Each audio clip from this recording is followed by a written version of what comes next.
Hello everyone and welcome to episode 12.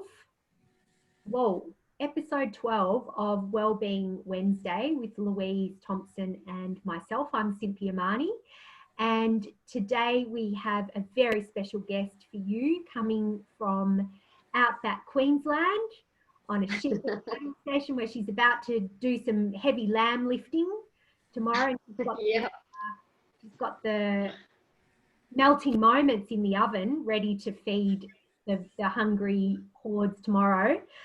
We've got Joy McClymont. It's not that hard. McClymont. Sorry, Joy. And Joy runs a business called Off the Track Training. And so I'll ask Joy to introduce herself in a moment. Like to welcome all of our participants here today. And Wellbeing Wednesday is something that Louise and I started at the beginning of lockdown to provide a mechanism for people interested in wellbeing to come together, because we thought connection was going to be really important over this time of uncertainty and change.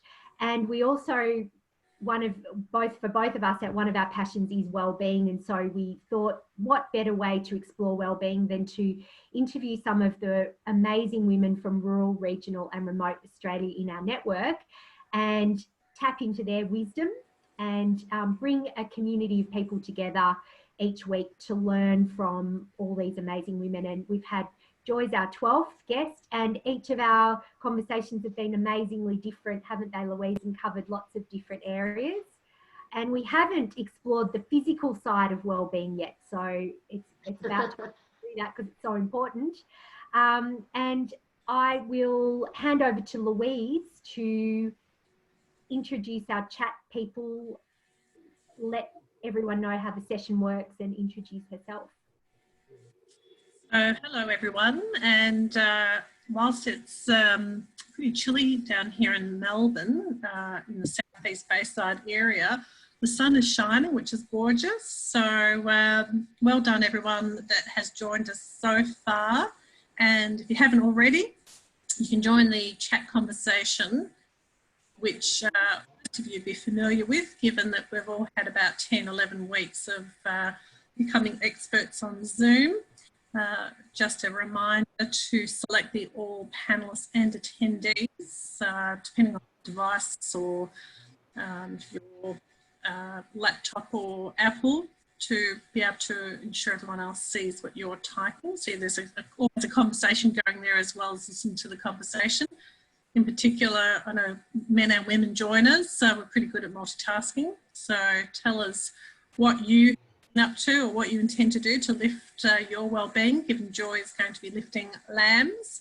It looks as if we do have, we're up to 19 people, which is great. So that's 16 attendees. Cynthia, you've already yelled out a few, so welcome everyone, in particular those, as Cynthia said, that have come back. There's a Q&A box which enables you to ask a question directly to Cynthia and Joy and myself. The others won't see it, but use the chat box if that's easy for you. And of course, we have our male representative just joined us from Melbourne, Nosh. Great to have you, Nosh. Love to hear what you're doing for your wellbeing, like everyone else. Cynthia has started the recording. So we record the video, but we don't have the chat there, and you'll be able to catch up on that later if you happen to leave earlier, or if you want to watch it again. And that's what I've started to do, is re-watch or watch what we have done, because you just don't pick up all the pearls of wisdom that occur in the conversation. So I've really appreciated that, and also picking up little tips on how we can improve ourselves as we use this form of 2020 communication. What else do we need to say, Cynthia? Is there anything else? You're going to be interviewing today. I'm in the driver's seat today, Louise, and our session will run, so we'll chat to Joy and ask her lots of questions, see where the conversation takes us today, and in the last 10 to 15 minutes we'll hear from you about what it is that you've taken away from today, and also hopefully something that you're going to be able to commit to look after your well-being in the coming week. And also we'll finish the session formally at 2, but then we might stick around for a couple of 15 minutes or so afterwards, and just enable, just like at a face-to-face workshop, enable everyone to have a little bit of a chat before going home if you want to stick around. So Joy, so looking forward to speaking today. I saw Joy speak at the Australian Women in Ag conference. I actually caught the end of her, and she had the whole room up doing, I think you were doing star jumps. The energy that Joy had was absolutely amazing. It was so positive and so infectious, and so you've been on my list right from the start, Joy, as a and so energy is such an important part of well-being, and it's something that I struggle with. So I'd love to tap into where you get yours from. But first of all, start off by sharing with us just a little bit about you and where you're from, and a bit about your business and background. Yeah, sure. Well, thank you for having me. It's great to connect with all you guys. I love a good chat. I love a good Zoom chat, particularly at the moment. So just to tell you a little bit about myself, I have 4 children. I am 43 years old. Last night I actually did a webinar on perimenopause, because that's the stage I'm sort of seeing myself in at the moment. Don't we all love it? Give a thumbs up if you're in that perimenopause stage or menopause. Anyway, so I live on a sheep and cattle station about 100 kilometres west of Longreach in the middle of Queensland. I've been here working alongside my husband and his parents and our 4 children for the past 14 years. Before that, I was a small school principal, like at a little country school, 1 teacher school around Longreach here. I worked at Distance Eds. I'm from Gundawindi originally, which is a little town, cotton town on the Darling Downs. Went to university in Armidale. So I'm sort of from country and areas, and definitely have got a real sense of being grounded in the country. I lived at the Sunshine Coast for 2 years and felt like a duck out of water. And it's a really weird feeling. I'm sure everyone understands what that's like, when you actually feel like you don't really belong here, you're feeling a bit odd. And as soon as I moved to Charters Towers, I just felt like I was home. So I'm sure everyone knows their place and feels like their place is, when they know it, they feel it. So 14 years ago, when I was here, I had my first child, and I was always a fit person and loved sport and triathlons and lots of things like that. But I'd done them always with a lot of people around me. Like I'd done team sports, I'd had coaches, I'd been in training groups. I wasn't actually a gym junkie, I wouldn't say, but I loved running in groups and catching up with friends for coffee after a walk or a run, cycling, swimming, whatever. So when I moved here, I was 100 kilometres from town, a long way from people that usually would have motivated me to stay healthy and fit. Essentially, I love and appreciate health and fitness naturally, and ever since I was a kid. But even for me, sitting on this property here, 100 kilometres from town with a newborn baby, it's 48 degrees and there's 10,000 flies, and I'm wearing 6 bras and it's hot, and the roads are dusty and dirty and rocky.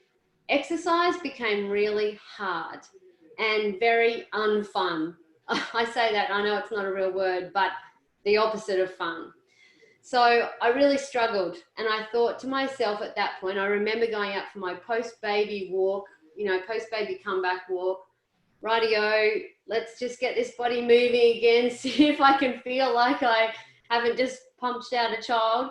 And I thought, if this is hard for me, who's got an appreciation, an understanding, and a very strong belief in the importance of fitness, if I'm finding this hard, imagine what it's like for people who have got no idea where to start with health and fitness, feel completely isolated, and don't know what to do, and totally unmotivated. And so from that time, when I went for that walk, I came up with the name Off the Track Training, and I started creating my own way of connecting people so that I felt motivated to train, and I felt like I was in the game and on the track with somebody else. And so Off the Track Training was born. And so back in the day, which was 13 years ago, we didn't have very strong internet, if at all. And so I was calling people, I was faxing people their programs. Like, you know, there was so much stuff. And I loved it because it made me get excited about exercise. It made me prioritize my health and fitness, because we all know that when we get busy, our priorities shift and we end up at the bottom of the to-do list. And that was a big thing. I had never been a person that had to do all these other things before I could go in for my own run or prioritize a bit of self-care. All of a sudden, there was 1,000 things that came before my self-care. The troughs needed cleaning, the baby needed changing, the family needed feeding. Like, there were so many things, and you end up actually feeling a bit resented. Like, you start to resent those things and you think, well, where's my time? So Off the Track training was really my gig. It was creating a community that I needed. So it was out of my need, but in that became a whole community of people that were struggling just like me in different ways, you know.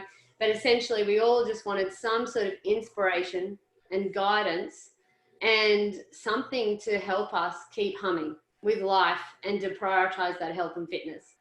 So Off the Track training has changed a lot over the years that it's been in action, especially over the last 4 years when I decided to create sort of like a virtual health and fitness program and community, and it's called Joy's Fitness Hub. So Off the Track training is the business, but inside that we have Joy's Fitness Hub, which provides all sorts of programs for different types of people and also creates a lot of education about health, wellness, fitting and fitness. We do a lot with fitness, nutrition, and motivation. There are 3 facets. So within that Joy's Fitness Hub community, we've created a real culture of prioritizing self-care and learning about how to be our best trainers.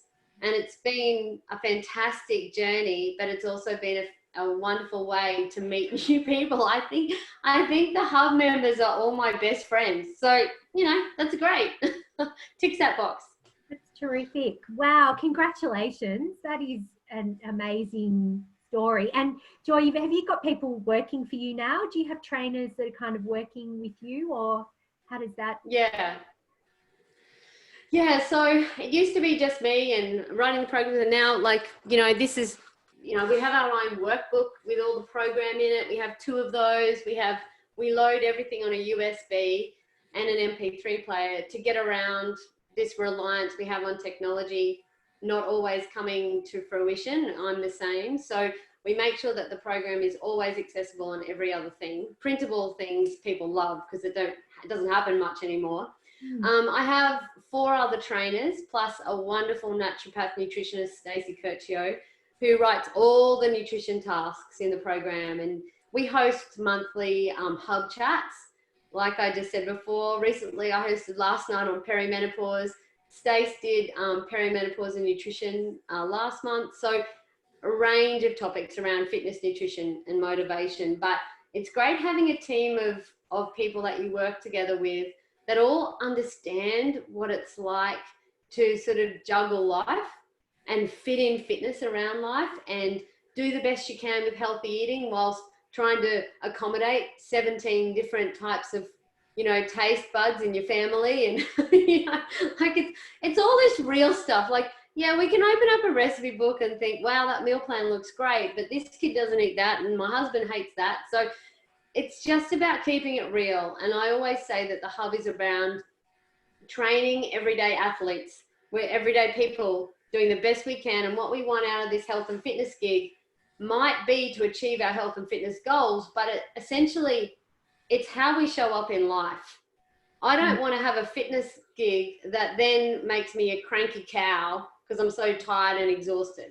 So you sort of got to make sure that you're doing it for the right reasons and it's giving you the benefits that you want. It's giving you, like you said, energy. It's giving you strength. It's giving you mental clarity. I mean, people might join a fitness program for weight loss or body confidence issues, but they'll end up staying because of what it gives them in regards to their perspective on life and how they show up each day mentally and physically. And that is what exercise truly gives a person. And Joy, I just want to take you back. it was pretty big, pretty gutsy move to be with the baby with the 16 bras in the heat with flies and the Yeah. and Yeah. to go, I really need some support here, but I'm actually going to start my own thing. Like, that's pretty amazing. Tell me, like, have you always had that mindset of, you know, pretty problem solving, or was that a big hurdle for you to get your head around that, or are you a can-do kind of person? Yeah, I'm a can-do person, but you know, at different stages of my life, I've definitely been a can't person. It's always been within me as a kid. I don't like to be boxed. I don't like to be told you can't do something because you're from the bush, or you can't do something because you're a girl, or you can't do something because you're short. You know, I played basketball for years and I'm the shortest person in the world. So for me, it was around, and I always say this when it comes to fitness, because it sits well with that as well, is that you've got to see the possibilities beyond the impossible. Don't be defined by your barriers. My internet, there's every reason as to why a virtual health and fitness center or program would not work where I am situated. And I often have had people say, you know, well, I'll say, you know, there's no reason why I can't do this. You know, why I can't have a global fitness business from where I am. And they often say, well, actually, there's every friggin' reason why you can't. If I had to list all the things that are standing in your road, you've got more than most. But it's your perspective on that. It's whether you see it as a barrier or whether you see it as an opportunity. So we've got to see the possibilities beyond the impossible for us. When it comes to health and fitness, there's so many correlations that line up with that, seeing possibilities beyond the impossible, because people will classify themselves as a non-exerciser or a more academic person because of their history with sport or whatever. And they opt out and they go, oh, yeah, no, I can't do that extreme stuff. And do you know what's interesting? After so many years training people in isolated situations, all walks of life, all ages, is that once you start doing, you start discovering, and you start actually testing your capacity, and you start questioning whether what you believed about yourself is actually true. Because hang on, I said I wasn't a runner, but yet I've just run. Yeah. So by questioning those little beliefs we have about ourselves actually helps us to overcome the paradigms and then redefine exactly what we're capable of. And that's the beauty of a fitness journey. It is a journey. It teaches you so much. When you knock on the door of opportunity, remember, it is work that answers. So all that work actually allows you to have an opportunity. Oh, Joy, so many quotes. I just want to write them down and put them in on Instagram. that last one about opportunity isn't mine. It's Brendan Bouchard's. But love it. I love it. You've just got, like, you are totally going to have a global fitness empire. Totally yeah. Totally know it. Somebody referred to me recently in a newspaper as the Russell Coight of fitness. So I sort of have to get rid of that classification before I can move on.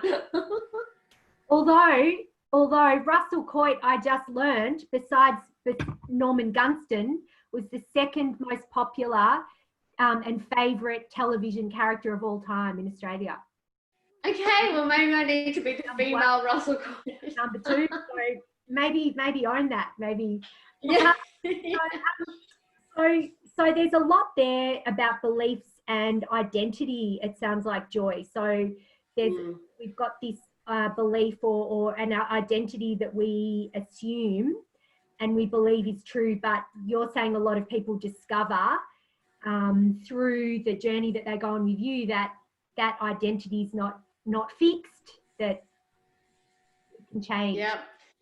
Yeah, and especially if I can relate to my own journey, especially in motherhood, or when you've had some sort of, you know, real disruption to your life that's shaken how you perceive yourself. So, you know, you go through your 20s or whatever, and you like this, and then you have this baby, and then you're not sort of like your 20s anymore, and a bit of your old self sort of gets forgotten or flies out the window. And then, like I said before, you start to sort of think, what happened to the old me? You know, what happened to the energetic me, the young me, the person that could be a bit of a risk taker, the person who was confident?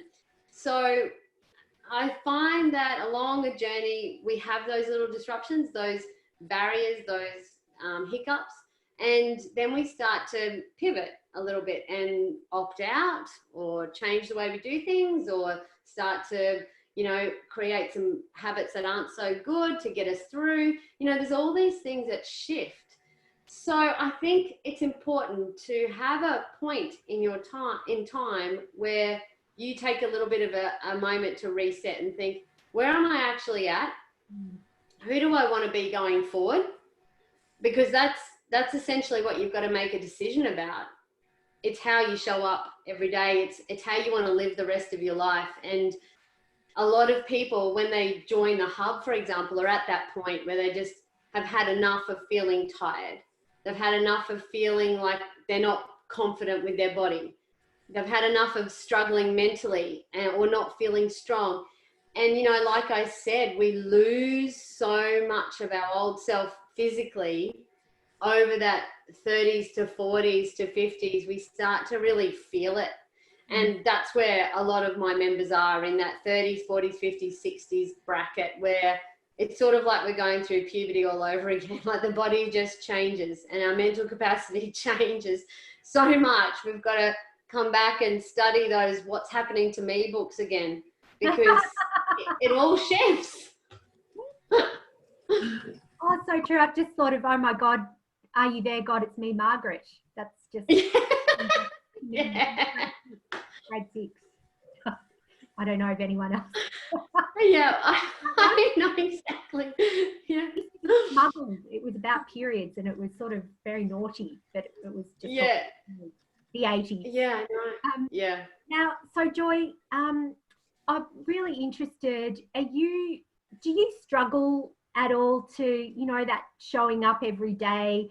It's like I go through these patches, and I'll be really good, and I'll be super motivated, and I just find I've just been like this over the years. I just keep going up and down and up and down. And how do you have challenges like that? How do you keep yourself going?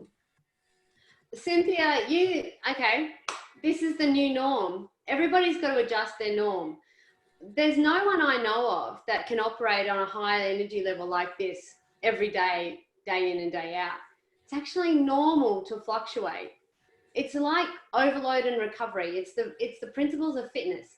Stress, low stress stock handling, pressure and release. You need those fluctuations. Now, you can either control them or your body's going to give them to you. So when you have the highs, you're in a good spot because you've probably just come out of a dip, which is giving you an opportunity to rest and recover.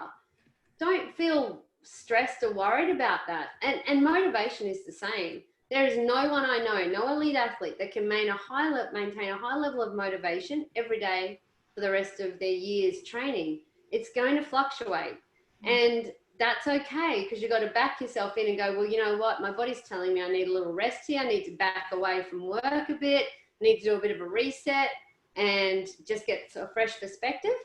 And then you'll re-enter so much better and be ready to go along again and keep humming.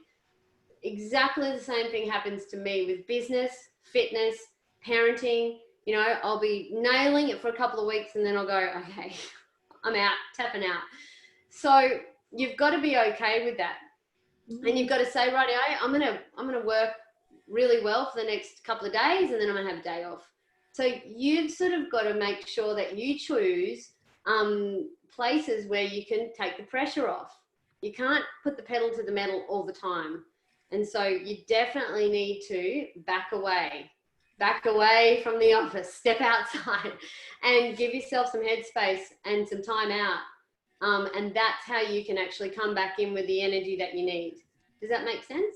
Absolutely. And it sounds like a very compassionate, it's self-compassion, it sounds to me also. Because otherwise you whip yourself going, I'm not good enough, I should be. That approach that you're talking about sounds very self-compassionate. Is that well, you know, people always beat themselves up about falling off the wagon, but it's not whether you fall off the wagon or not, it's how you get back on. So falling off the wagon is going to happen because your body needs a rest and you've obviously gone too hard or something like that. It always happens. Life gets busy. You've just got to be able to roll with the punches a bit. You know, okay, I've had a week off, so what? Don't judge, get back on. It's not the end of the earth. And when you think of what you're doing, business and fitness as a life thing, there's no end point. There's no need to rush. There's no need to feel like, oh, I've missed a week. What am I going to do? If you're thinking, okay, well, this is my life. I'm going to have interruptions. I'll just give it a rest for a couple of days and then I'll get back on the wagon tomorrow. So don't judge too quickly. That's so powerful. It's very realistic. It's a very real approach, Joy. And so speaking of your amazing positive energy, and you know you're giving a lot to other people, you're supporting other people. How do you look after yourself? Like, how do you what gives you energy? Have you found? Oh, well, I'm a person, you'd think I'm an extrovert, but I'm actually an introvert because I get my energy from stepping away. As much as I want to keep working and no, I've got to keep pushing, I've learned that it never ends well. So if I can give myself regular downtime, I'm good for it. Exercise is a good place for me to do that. But not all exercise is actually recharging for me. I need to do the slow stuff and the technical stuff at times. As a woman, you will recognize sometimes in your month that you'll be really ready to train and have power and energy. And then other weeks you'll feel really steady and slow and fatigued quickly. So listening to that's really important. The other thing that's important is from my perspective is make sure I just feed myself well, and nourish myself well and never go too long without food, making sure that what I put in my mouth is good quality. That's a huge part of staying energized. You cannot survive on a calorie deficient diet as a perimenopausal woman, just putting it out there. You really need to eat and eat well, and especially protein. So that's another thing. I also just like spending time with my kids doing relaxing stuff like sitting on the ground and watching them run around. That's always good. And I love period drama. So please don't tell me about any TV series or anything. I've just watched, The Last Kingdom and Outlander. So I love period drama, historical fiction. That's my, if I'm ever going to get caught up in something, that's what it's going to be. Yeah, that's great. Now, I'm just wondering, I'm sure that our audience has some questions for Joy. So I just want to encourage you to keep those, to take your opportunity and ask Joy anything that you would like to hear from her. So Louise, if you see any questions or comments, let me know. So for you, Joy, what does well-being, what does it look like for you? What's your own definition of well-being? Do you know, it's that feeling you get when you're really content, when you're content with how you're treating yourself and others. I actually think that is when I notice and appreciate my well-being the most, when I can be the parent that I know I should and I want to be the person that, I want to be the business owner that's doing the best they can. So it's about feeling content, not feeling like you're at a loss with anything.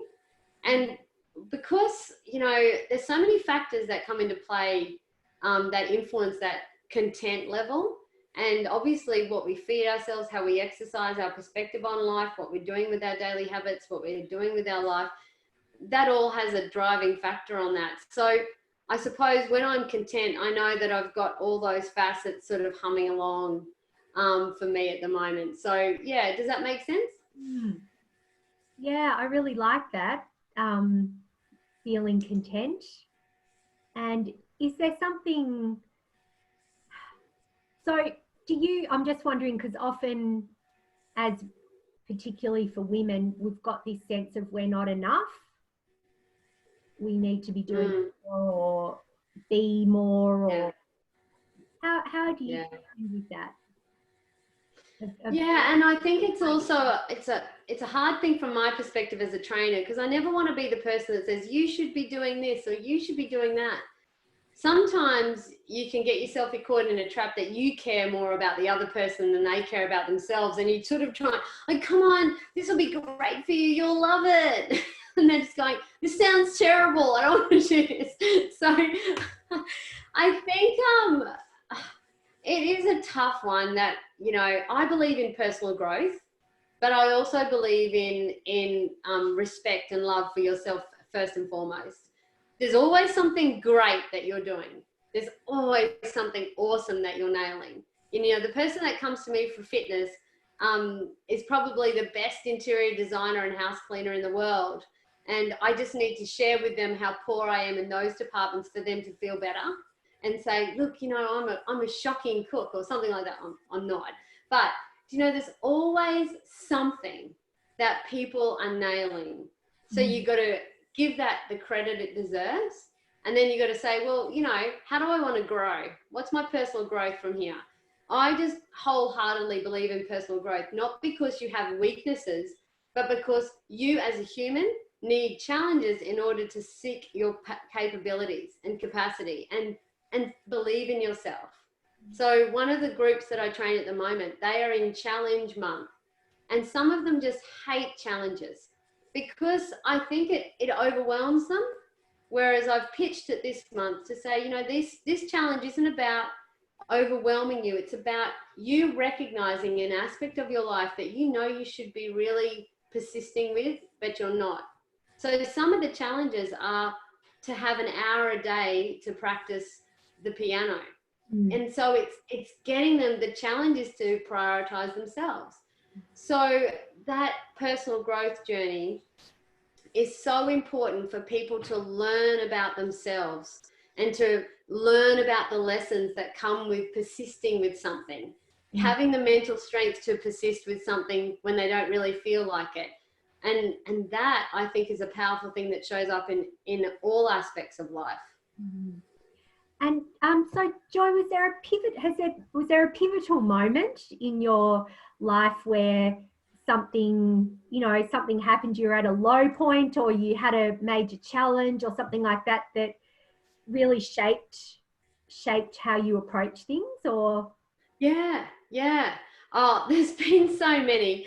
Nothing devastating, just little things, and you think, wow, that really did change. I remember, so my first pivotal moment was when I was a kid and my athletics coach bet against me to win. He said, you'll never win. And I overheard him. He didn't actually say it to me. He said, Joy McLaughlin's never going to win. She's hopeless. And so I just thought, oh, that's it. I'm going to go out there and I am going to win. So I remember that. And then the next pivotal moment, which is stupid because we give credit to all of the crappy things, and there were plenty of great things that happened in my life, but the next pivotal moment was when a guy at the pub one night in Armidale at uni told me I was the ugliest girl he had ever seen. And it's interesting how long that one sentence stays with you. It's like he wouldn't have even, you know, it would have just been a fly by the seat of a pants sort of comment. And yet they can have such a profound impact on you. But amongst that, there's been some fantastic moments, like the first time I ever did an Ironman triathlon and the journey that took me on. A recent pivotal moment was when I decided to do a 100-kilometer trail run and train for it for 12 months. So the reason why that came about was that I wanted to challenge myself above what I thought I could do. So 20 years ago, I used to do Ironman triathlons, which included a 42-kilometer run at the end. And for some reason in my mind, I felt like I could still do that. So I needed to set a goal that was something that I didn't know whether I could do, because I wanted to see what it took to really step up as a 40-year-old woman with kids. What did it take for me to persist with that goal? And could I be the person that stuck to it? Because I just spent the last, 6 years having babies, rolling with the punches, flexible but committed type of approach. So I just wanted to test myself. And so for 12 months, I trained for the 100K. I think I've got post-traumatic event disorder. If you mentioned the 100K to me again, I'd be physically sick. It was epic. The journey to training with that taught me so much. If I had not even made it to the start line, I would have learnt the biggest lessons. It taught me that how to fuel my body, the detrimental effects of overtraining, how to get my body right. I mean, there were so many challenges with nutrition and my body's physical ability. And undergoing all that taught me so much, but also it taught me that I never wanted to train like that again, and it didn't suit me. So I came out of that not feeling like I came out of that going, okay, that was way too much time away from my family. That sort of commitment doesn't suit me anymore. I'm not the 20-year-old single person that I used to be that could commit to that amount of time. It actually, the amount of training I did made me a cranky mother. It made me an edgy person to be around. So I didn't realize that. I wouldn't have realized that unless I'd trained and tested and had a crack at it. I'll never do it again. Too much training, too much time away from kids, and it didn't suit me. I just wasn't, I was not a happy, good person to be around when I was training that much. So the lesson's been learned. So it's sort of, it funnily enough, being super fit and doing all that work sort of almost negatively impacted your well-being. Yeah, and do you know, I would hazard a guess that I wasn't super fit. I was fit enough to run 100K, but I certainly wasn't healthy and fit like I valued. I didn't value whatever the health and fitness I was with that run. I value myself more now, and I appreciate my body better now than I ever did when I was training for the 100K. So it's how you define health and fitness. Yeah, I was fit enough to run 100Ks. My heart was healthy. But there are a lot of things going on that was causing burnout. And my business certainly didn't get the attention it deserved. And I didn't, and my kids didn't get the downtime they deserved. So there's always got to be something, like what's important to you. Do you want to spend that much time? If you do, that's good. But something has to give. They can't all be in balance all the time. That's right, the whole work-life balance thing. What do you think of work-life balance? Oh, it's not a balance. Sometimes you're working harder, sometimes life gets in the road. It's just you keep rolling with the punches. Yeah, it's a myth, isn't it? It's a myth designed to make us all feel crap. Yeah. I just had a comment from Arthur. Hello, lovely Arthur. How are you? It's so good to have you on board. And Arthur asked earlier, how do you keep motivation, Joy? How do you keep up motivation? It's funny because I just ran a motivation mentorship program for 5 weeks, so this is fresh in my mind. Do you know what, Arthur? It is about finding out what motivates you. It's really individual. There's some facets to motivation, and there's definitely things that you can do to get yourself back on the wagon. But essentially, it's about recognizing what your focus areas are and if they are actually exciting enough to drive you to take action. So if what's in your windows, your focus areas, are things like losing weight and you haven't actually managed to get out of bed and exercise, then it's really not the focus area that's motivating you. Whatever's in your window has to get you excited to do the work. It has to be scary enough to do the work. So that's one thing. The other thing is recognizing what helps you stay motivated. Is it being a part of a group? Is it having a buddy to train with? Is it music? Is it a particular type of exercise? Like what sorts of things really stimulate you? Is it your kids? So it's actually identifying what makes your, I could get excited about doing that. That's what you have to do. You have to recognize what those things are in order to stay motivated. Like I said before, you also have to believe and understand that motivation is not a constant.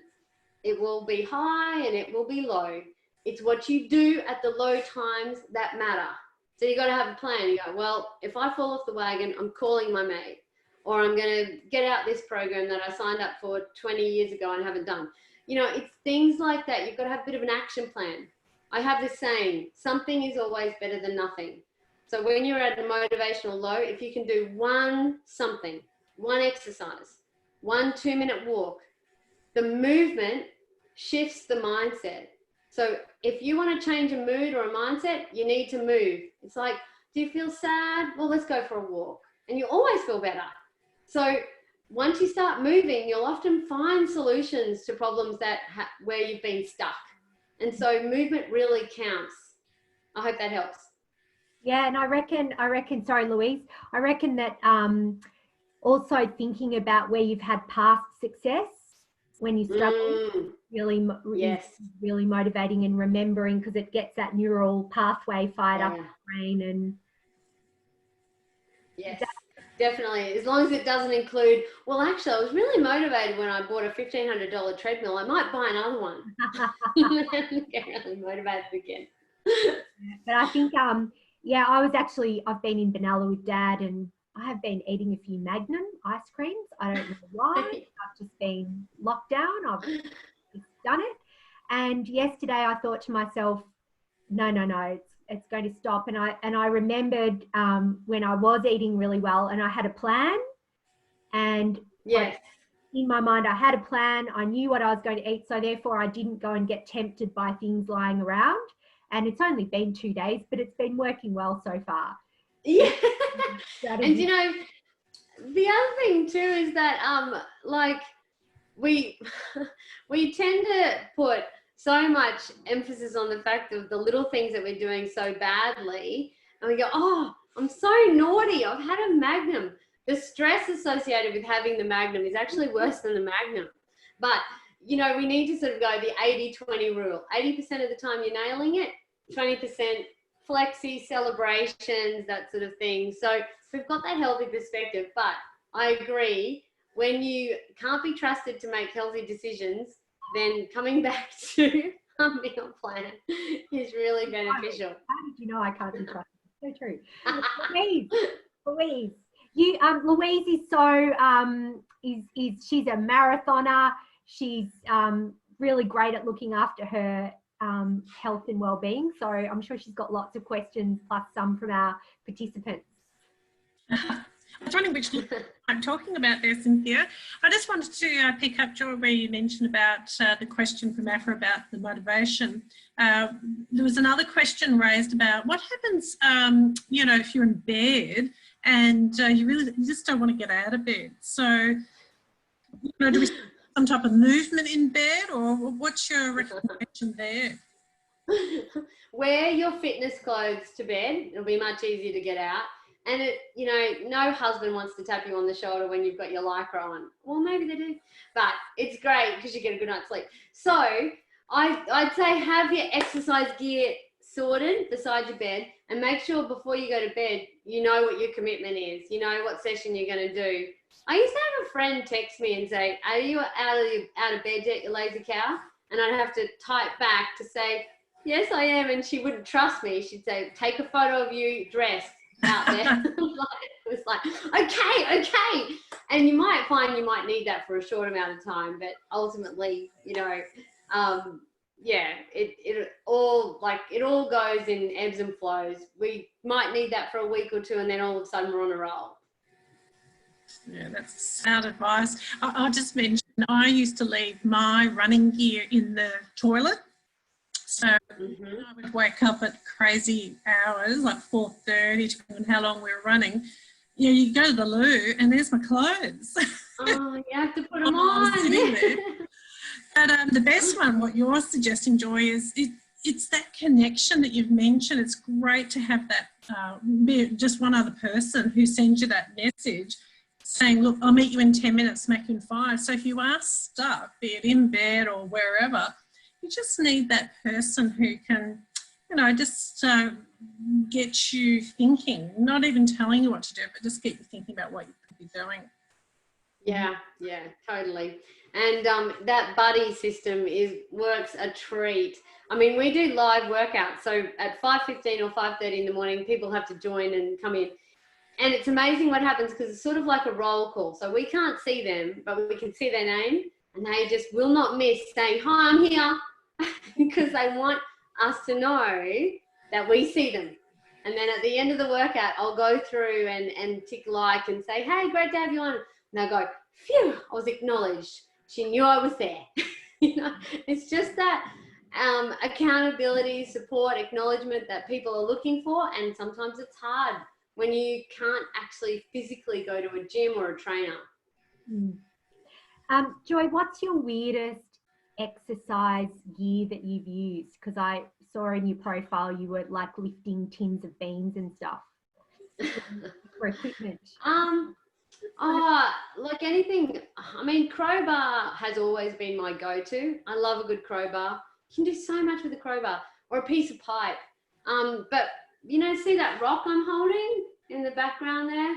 We have those moon rocks on our place everywhere, and honestly, they're all over the garden because I would often just grab one and punch out a set of core twists, or, you know, do some above grounds. And it just, those probably two things, the crowbar and the rock, are my must haves. Now I've got an old crappy set of weights that I sometimes use, but nothing can beat just the practical stuff you've got lying around the place. And when you put it in places where you constantly are, like I've got a lot of weights and a mat in my kitchen because I'm constantly in my kitchen. So I know that they're there. I can just punch out a quick exercise and nail that muscle group I'm really trying to strengthen or something like that. It's fresh in my mind, and by looking at it, it actually reminds me to do it. So you do things throughout the day, Joy? Yeah, and I've always been a fan of that, just little incidental things. Because if we think of our days as sometimes they allow us to have chunky sessions, and sometimes it just has to be little snippets. If we say to ourselves, "Oh, I can't fit in 20 or an hour, I can't fit in 20 minutes or an hour, so I won't do anything." And this is where the something is better than nothing comes into mind. And it's how I wrote my program. It's designed to stimulate just a small amount of activity each day, and then allow yourself, you know, a couple of times a week where your sessions are chunky. But, you know, if we think about the way our bodies move, so if anybody wants to change their posture or the way they walk, their biomechanics, don't save it for a specific physio exercise. Integrate it with how you move through the day. And that's how you can actually be best to tackle strength.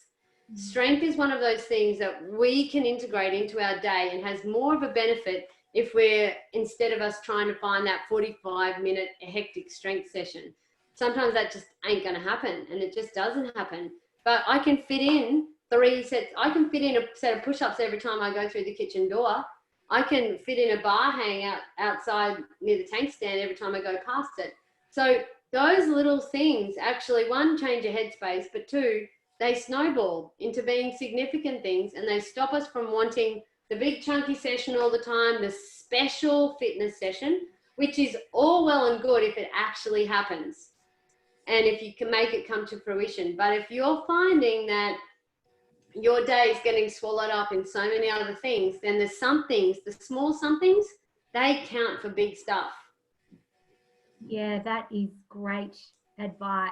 Really good advice. When I was working in an office, then I started working from home. I thought, I'm going to be such a unit. I'll be the fittest I've ever been.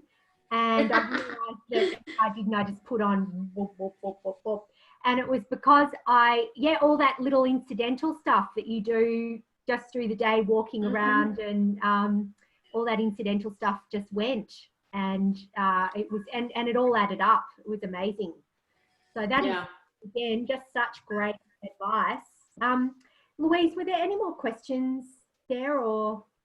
I'm just having a little look. Someone else had a question. There's lots of discussion, sharing ideas of what they currently do. Fiona's not a morning person, loves her, goes to Zumba at the end of the day, Fiona being a past guest presenter of ours. And Nosh is going to get a mat and put it next to his bed. Jeanette, doing squats or bench push-ups while waiting for the kettle to boil. I think we should all do that. So that's what you're saying, Joy, isn't it? Just finding those few minutes. Yeah. Yeah, I used to do side bends with the conditioner in my hair. You wouldn't think I'd use conditioner a lot, the state of my hair, but I used to. And I'd be always doing side bends, waiting for the conditioner to sort of soak in and give me a makeover. I always remember actually Marsha Hines used to say that she did squats every time she put something on the line. And yeah, that's cool. A fantastic core, because that's basically she just did squats the whole time. And I've always thought that's a good thing to try. Yeah.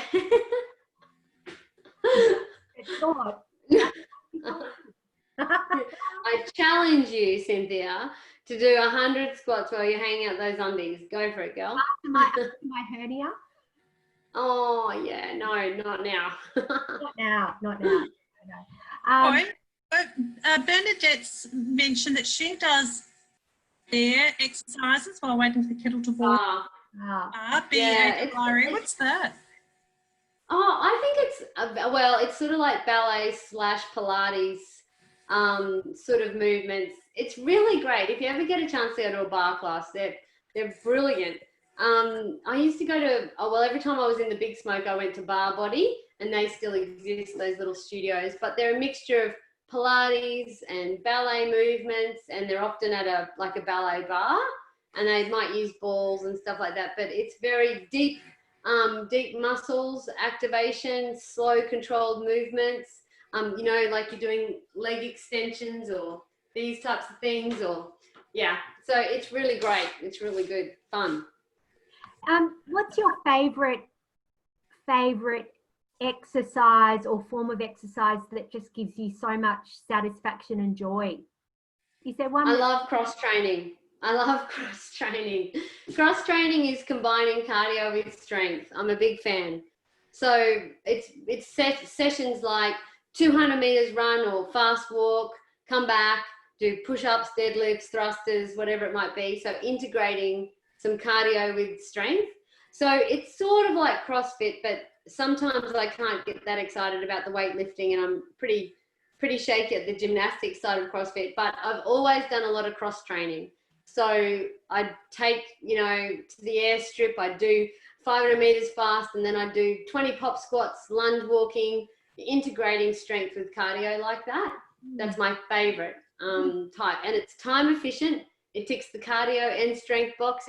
It's just so good for me, and it's what I need. I was a bit of a cardio junkie before babies. I'd just be running and swimming all the time, and I hardly did any strength work. But because of my bone density and just the way I am built, I just definitely need strength. And all women do predominantly, as well as men, but women definitely need to tip the scales towards strength, especially over the age of 40. So I'm a big fan of that. Great. Now, Joy, just wondering, can you share your top 3 wellbeing tips with the group, and then we'll finish off with a couple of last questions? Yeah, sure. Top 3 wellbeing tips.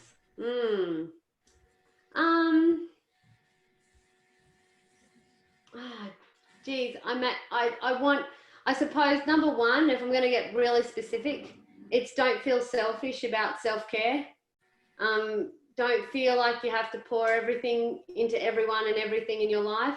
Remember, you've got to pour something back into yourself. So, a lot of women particularly get that wrong, and they feel like there's just, they just don't deserve it, or they don't prioritize it. Nobody and nothing will get done. Nobody deserves your attention more than you do. So self-care is not selfish. That'd be my number 1 tip. Secondly, do not deny yourself good, nourishing food. No fasting. As a woman, I can't explain how important it is to make sure that you have enough food to give you enough energy. The amount of women I've trained that slip into calorie deficient diets, and have low energy availability and increased weight and low energy and all the effects that come with that. It's one of the things that in the past 2 years has really stood out for me training for myself and others. It's that as soon as we increase a person's food, they just completely change. Because women are so responsive to calories. If we are deficient in calories and energy, we just don't function up here at all. So making sure you don't slip into low energy availability and nourish yourself like a true champion. The third thing is is give yourself some dead downtime where there's nothing going on, where there's might be an episode of a period drama, an episode of Outlander. Don't just allow yourself some serious dead time where you don't feel guilty, you're not thinking about anything. Step away from life for a short amount of time and it will help you to re-enter the best you've ever been. So that'd be my top 3, I think, Cynthia. Yeah. Fantastic. Love them. Love them. Louise, what other questions do we have there? Thanks, Cynthia. So, Joy, Louise asked, are your kids into it too, Joy, or the work you do? Yeah, they are. They're good. They're not, like, my kids aren't competitive sports people. They're just kids. But what we've always felt strongly about is that they realise that a conscious exercise habit is important.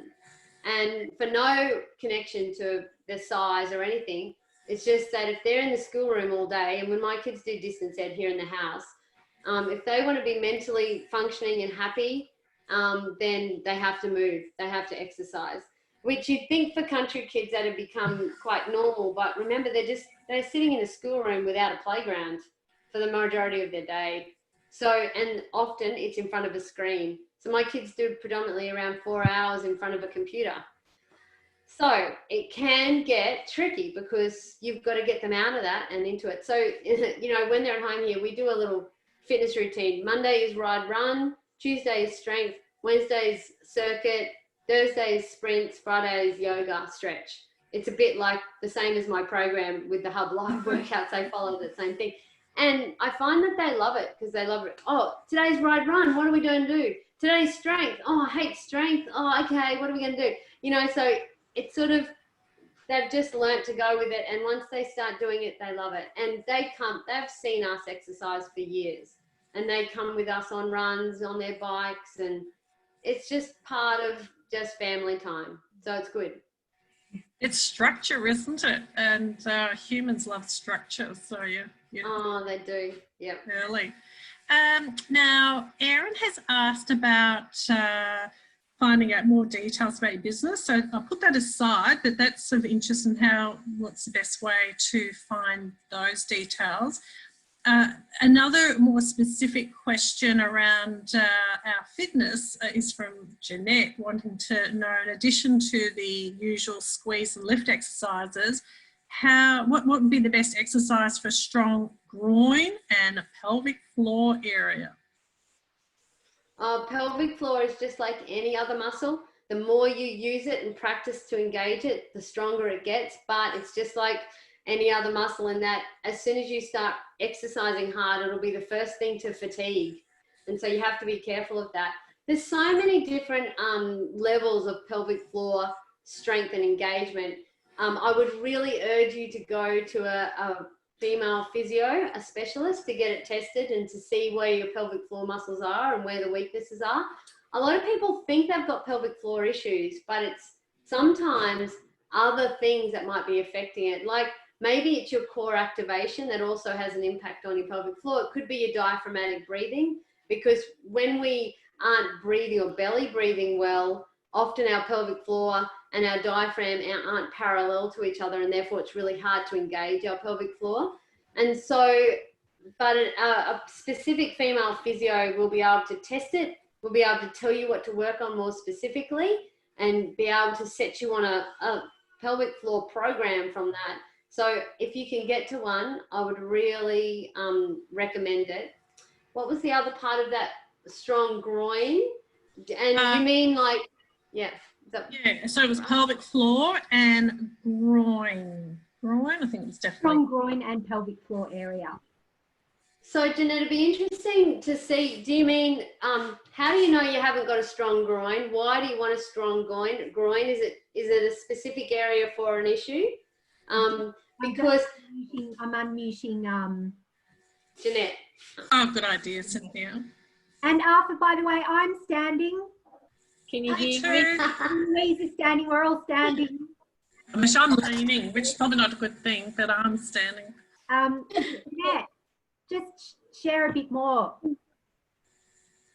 So the main reason for the question is for people's interest, because, you know, it's always something that we should be thinking about and talking about and doing, you know, and the older we're getting, the laxer, you know, all muscles get, so the harder you need to work at it.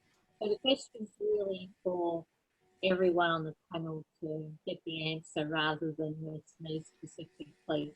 So when I'm talking about the groin area, the supporting muscles that are coming, you know, the adductor muscles, the groin muscles, so that it's actually supporting the pelvic floor muscles.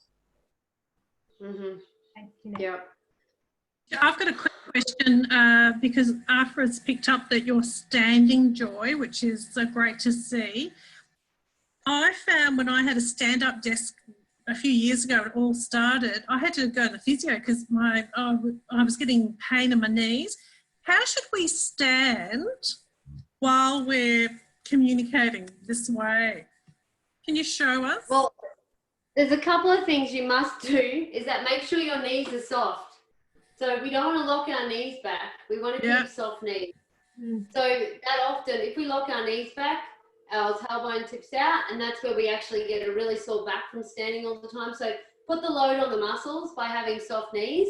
And just where people go wrong a lot, and this is only from the physio I work with, they sort of try and overcorrect their posture. So they try and pull their shoulders back, you know, and sit up like this. Whereas we just need to get our shoulders back and down, sort of in a relaxed way, nice alignment. So you just need to have thinking all the time about head, shoulders, hips, knees, ankles, all need to be sort of in a relaxed way. So we don't want to be straining anything in any direction. It's when people try and overcorrect, they walk around like this, trying to put their shoulders back. That sometimes gives rise to a lot of biomechanical issues within the body. So when I'm standing, I just make sure I've always got soft knees to load up the muscles and not the joints. And that often puts me in good alignment through my back and through my pelvis. Great. Great question, Louise Thompson. Thank you. Okay, so given that it is 2:03, I am going to stop recording in a moment, and then we might just hang around for another 10 minutes or so. So I would just like to say a huge thank you to energetic, joyous Joy, who has been absolutely, you haven't heard that one before, who's absolutely been fantastic, a fantastic guest for this Wellbeing Wednesday, and a really important topic of particularly our physical health and particularly our energy, how it feeds into our energy and well-being. So this is recorded. It will be on my website. Everyone who's registered for our Wellbeing Wednesday sessions is put on our Wellbeing Wednesday mailing list, and so you will get an email every week that tells you about our next guest, and also any tips, a bit of a summary of our current speaker. And so we'll have Joy's off the track training link in our next newsletter, so that if anyone, which you'll get Friday, so if anyone wants to check that out, you can go and Google it, or you can wait till that link comes with off the track training. And our guest next week will be Lisa Keadle, and Lisa works for the Shire of Yarra Ranges in Victoria. She's worked a lot in emergency services, and she's currently leading the COVID-19 response for the Yarra Ranges Shire. She also did a stint leading Red Cross in their bushfire emergency room over the bushfires. But I thought it'd be really wonderful to hear from Lisa from that community, a real community perspective around what local government and what some of the issues are in the next phase of COVID and how we're managing it, because we've gone through that sort of acute response. We may have a second wave, who knows, but I thought it'd be really interesting to hear a bit about what's going on at that level around COVID response. So hopefully you can join us then. So I'll stop recording. Thanks so much, everyone, and we'll see you next week.